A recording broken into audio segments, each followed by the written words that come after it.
Hello students, हमारा chapter चल रहा था प्रोबेबिलिटी।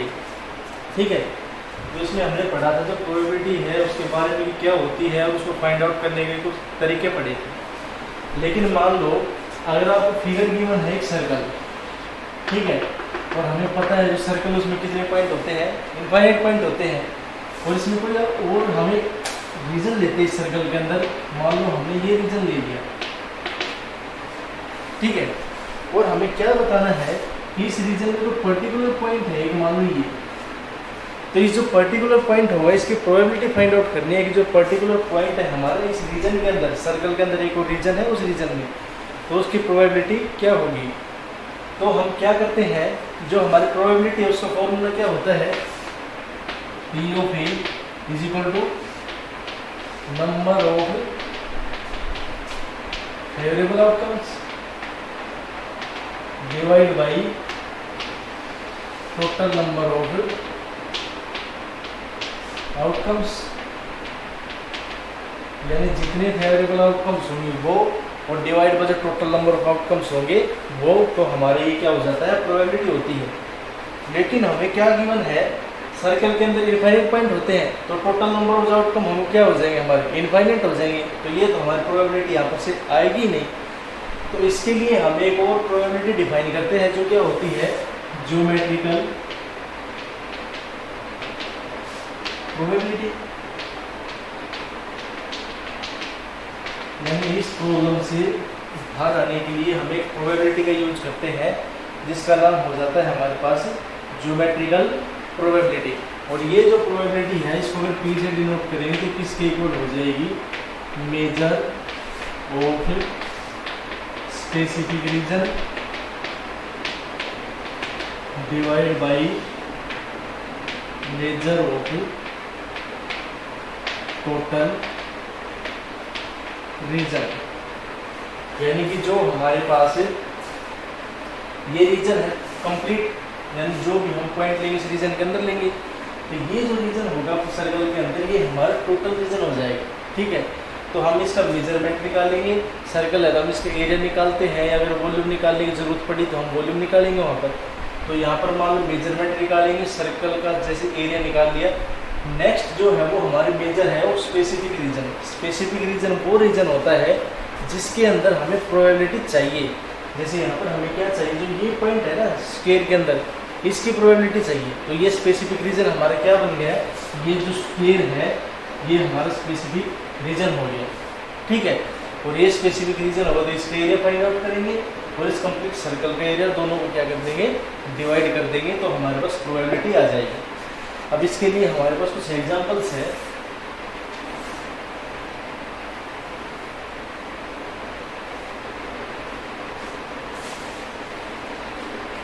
तो सबसे पहला एग्जांपल है ये है कि जैसे कोई म्यूजिकल चेयर है game,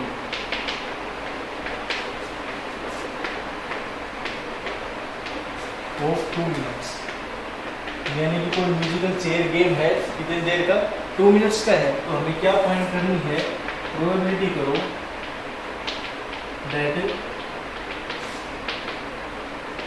music will stop before first half minute.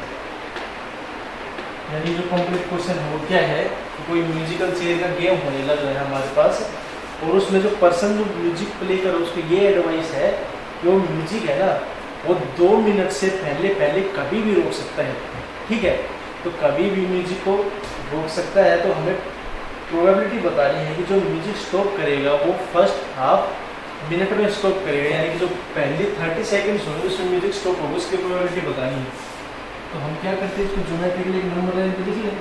यहाँ से मान लो म्यूजिक से हुआ 0 मिनट से और ये चला 2 मिनट तक, तो ये कितनी होगी, 1 मिनट। हमें 1/2 की चाहिए, तो 1/2 हमारी यहाँ कहीं होगी। ठीक है भाई, म्यूजिक को हमने एक नंबर लाइन पे शो कर दिया टाइम को, और इस तरीके से हमारा आ गया। और जो प्रोबेबिलिटी है बिफोर फर्स्ट हाफ मिनट वो क्या होगी, जो प्रोबेबिलिटी हो जाएगी वो क्या हो जाएगी, measure before first half minute, यानी जो पहली हाफ मिनट होगी उसका मेजर और divide by measure of total time, यानी जो टोटल टाइम है ये 0 से 2 इसका मेजरमेंट और जो हाफ मिनट है उसका मेजरमेंट। तो 0 से 1/2 इसकी लेंथ कितनी होगी, यहाँ से लेकर यहाँ तक 1/2 डिवाइड बाई जो ये है इसकी यहाँ से लेकर यहाँ तक लेंथ कितनी होगी 2। तो क्या हो जाएगा 1/2 इंटू 2 इक्वल टू 1/4। तो जो हमारी प्रोबेबिलिटी होगी वो कितनी हो जाएगी 1/4 हो जाएगी। तो इस तरीके से हमें ज्योमेट्रिकल प्रोबेबिलिटी सोल्व करनी है। नेक्स्ट क्वेश्चन है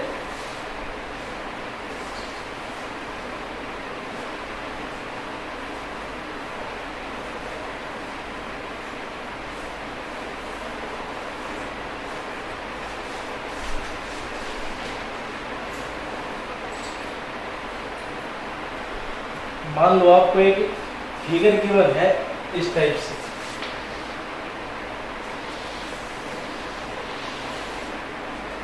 ठीक है, और जो फिगर है इसको 6 पार्ट्स में डिवाइड किया हुआ है, 1 2 3 4 5 और 6, और जो 6 पार्ट्स है इनका अलग अलग नेम गिवन है A B C D E और F।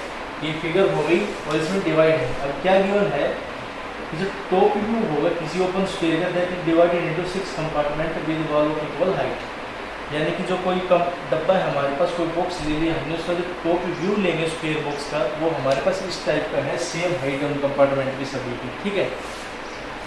Each of the rectangle D E F has twice the area each of the square A B and सी।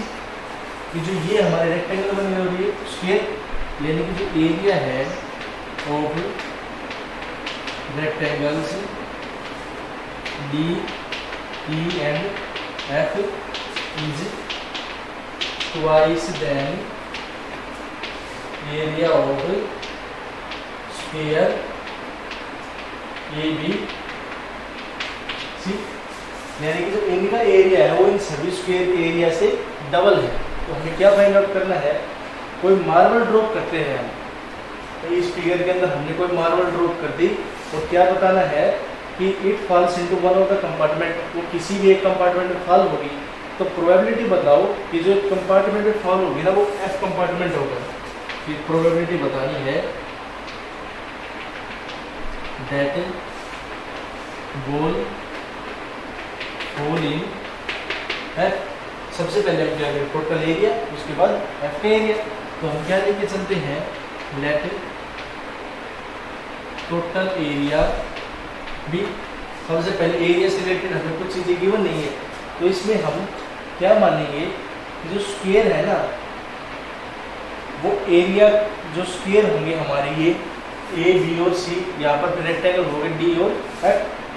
तो एक्स स्क्वायर यूनिट हमने एरिया ले लिया किसका, upper face of the compartment A B and C. यानी इसका area हमने x ले लिया, इसका एक्स ले लिया और इसका एक्स ले लिया।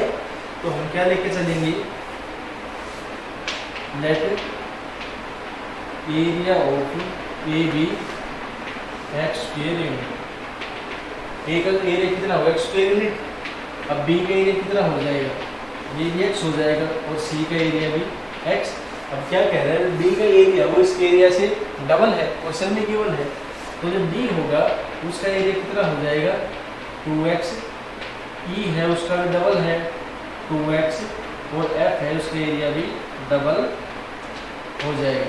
ये हमारे पास टोटल एरिया आ गया। अब जो टोटल एरिया है वो हमारे पास कितना आ जाएगा, total area is equal to area of A plus area of B plus area of C D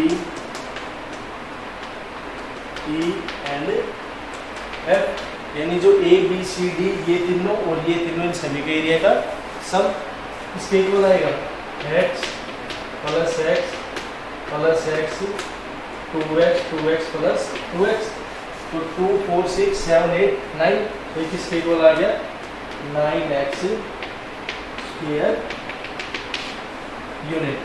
तो जो ये हमारे पास फिगर है इसका कंप्लीट एरिया है वो कितना आ जाएगा 9x स्क्वायर यूनिट। प्रोबेबिलिटी किसकी बतानी है, एफ की।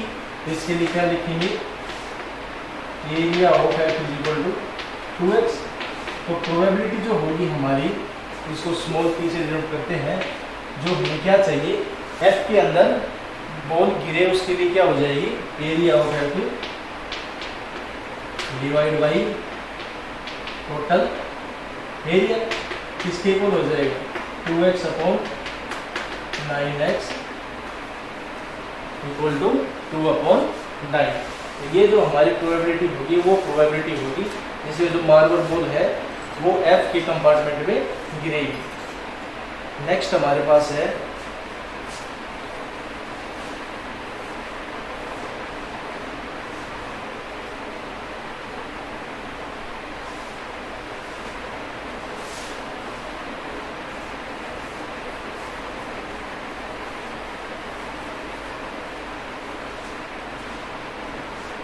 क्वेश्चन गिवन है आपको कि कोई भी एक फेयर स्पिनर है सेंटर ओ के साथ, यानी कि क्या है स्पिनर है तो वो सर्कल की फॉर्म में है। ये सर्कल है, सेंटर इसका ओ है और जो ए बी है ये हमारा क्या हो गया डायमीटर, यानी कि ए ओ बी है वो हमारे इसके अंदर क्या हो जाएगा डायमीटर हो जाएगा। ये हमारी हो गई ओ सी क्या हो गई रेडियस हो गई, और एंगल BOC है वो हमें गिवन है 45 डिग्री। ये एंगल है ये 45 डिग्री है, ये एक्स रीजन, ये वाई रीजन और ये जेड रीजन। क्या कह रहा है ये क्वेश्चन में कि कोई फेयर स्पिनर है हमारे पास, सेंटर उसका O है, ठीक है, सेंटर O है, डायमीटर हमारे पास AOB है और उसकी जो रेडियस है वो हमारे पास OC है, और जो एंगल बनेगा ना BOC हमारा 45 के इक्वल है, ठीक है। और जो डायमीटर है AOB और रेडियस OC, ये इस सर्कल को 3 कंपार्टमेंट्स पे डिवाइड करते हैं और कंपार्टमेंट क्या है X, Y, Z, ठीक है। ये तीनों हमारे कंपार्टमेंट हो गए यहाँ पर। अब हमें क्या बताना है इसके अंदर, हमें ये बताना है कि जो हमारी प्रोबेबिलिटी होगी X कंपार्टमेंट की, यानी कि what is the probability that spinner will land in region X, probability that spinner will land in X, यानी कि कोई स्पिनर जो है वो कहाँ पर लैंड करना चाहिए, वो इस कंपार्टमेंट पे लैंड करना चाहिए। तो इसके लिए हमें क्या चाहिए, इसको हमने P की इक्वल ले लिया, तो ये P हमारी क्या आ जाएगी area of region X upon total area. इसकी प्रोबेबिलिटी क्या बताएगी, इस रीजन का एरिया और टोटल एरिया। उसके लिए हमें क्या चाहिए, जो ये रीजन है ना इसका एरिया किसके इक्वल आ जाएगा, now area of region X ये किसके इक्वल आएगा theta upon 360 into pi R square. Theta क्या होगा ये एंगल हो जाएगा। अब इसमें क्या है as AOB is a line segment and OC is, हम AOB को लाइन सेगमेंट लेके चलते हैं, OC को क्या ले लिया रे, तो क्या हो जाएगा then angle AOC plus angle BOC is equal to 180। क्यों, क्योंकि क्या बन जाएंगे लीनियर पेयर, हो गए लीनियर पेयर। तो एंगल BOC है वो कितना है 45 डिग्री है, तो AOC क्या हो जाएगा 180 माइनस 45 इक्वल टू 135 डिग्री। तो जो ये एंगल है ये हमारे पास कितना बन जाएगा 135 डिग्री आ जाएगा। तो एरिया क्या हो जाएगा X का, area of X equal to theta upon 360 into pi R square. Theta कितना है 135 upon 360 multiply by pi R square. तो इसको सोल्व करेंगे तो ये 59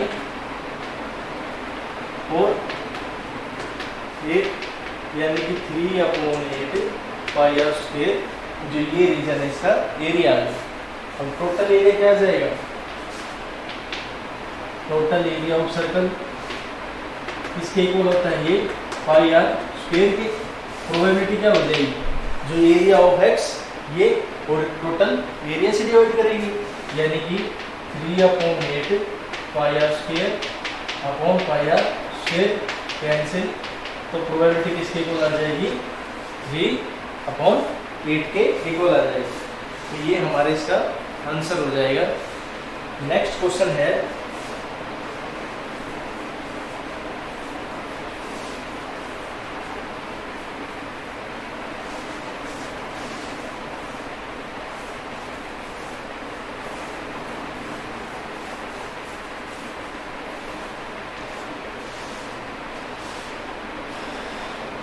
आपको एक टारगेट है गिवन जो किस टाइप से है, 3 कॉन्सेंट्रिक सर्कल है। और कॉन्सेंट्रिक का मतलब क्या है, एक सर्कल उसी सेंटर से दूसरा circle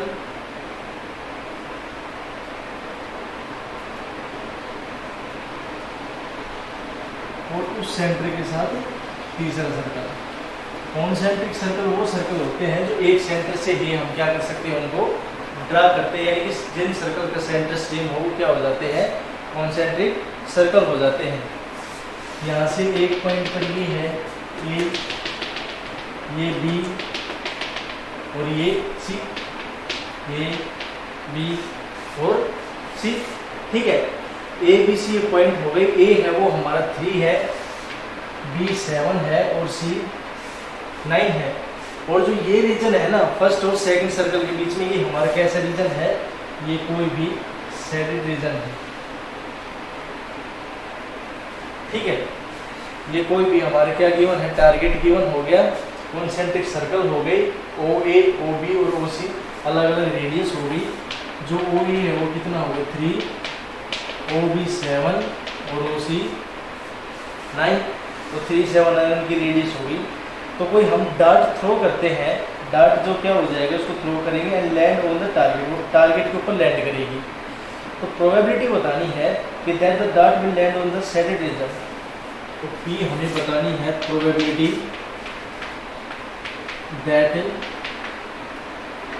dart will land on shaded region, यानी कि वो प्रोबेबिलिटी बता जो डार्ट है वो इस रीजन के ऊपर लाई करे, यानी कि इस रीजन के ऊपर आके लगे, तो उसके लिए जो प्रोबेबिलिटी होगी इसकी इक्वल हो जाएगी।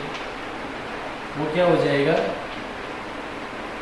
एरिया ऑफ शेडेड रीजन, यानी कि जो शेडेड रीजन है हमारे पास ये इसका एरिया और डिवाइड बाई टोटल एरिया, यानी कि जो टोटल सर्कल है बाहर वाला इसका एरिया होगा इसके इक्वल। तो हम क्या करेंगे इसके लिए, जो शेडेड रीजन है इसका एरिया किसके इक्वल होगा, area of shaded region is equal to pi O B का square minus pi O A का स्क्वायर। ये हमारे शेडेड रीजन का एरिया है। क्यों, देखो जो हमारी ओ ए रेडियस है, यानी कि ये सर्कल, इसका एरिया कहाँ तक है, यहाँ तक है। ओ बी है, उसका एरिया कहाँ तक है, ये है। तो ये एरिया तो ओ बी रेडियस के साथ आ गया है और ये एरिया है ये ओ ए रेडियस के साथ आ गया। बीच में जो एरिया बच गया ये हमारा क्या है, कि एरिया तो ओ बी का है लेकिन इसमें ओ ए भी इंक्लूड है।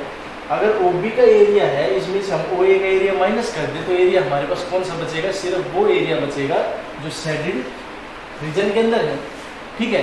तो किसके इक्वल हो जाएगा, बी किसके इक्वल है हमारे पास 7 पाई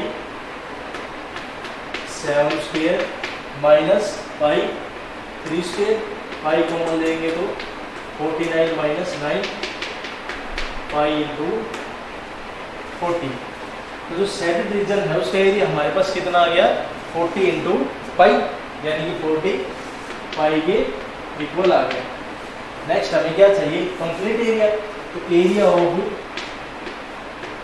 जो कंप्लीट एरिया है वो किसके इक्वल आ जाएगा, pi into O C square is equal to pi into 9 का स्क्वायर, और ये क्या आ जाएगी 81 पाई। अब प्रोबेबिलिटी क्या हो जाएगी, एरिया ऑफ शेडेड रीजन और डिवाइड बाई टोटल एरिया, यानी शेडेड रीजन का एरिया उसको टोटल एरिया से क्या कर दे डिवाइड, किसके इक्वल आएगा 40 pi upon 81 pi equal to 40 upon 81। तो इस जो रीजन होगा इसके एरिया हमारे पास कितना आ जाएगा, 40 अपॉन 81 आ जाएगा। तो ये चैप्टर था आपका प्रोबेबिलिटी, इसको सोल्व करो और प्रॉब्लम है तो पूछो। Thank you.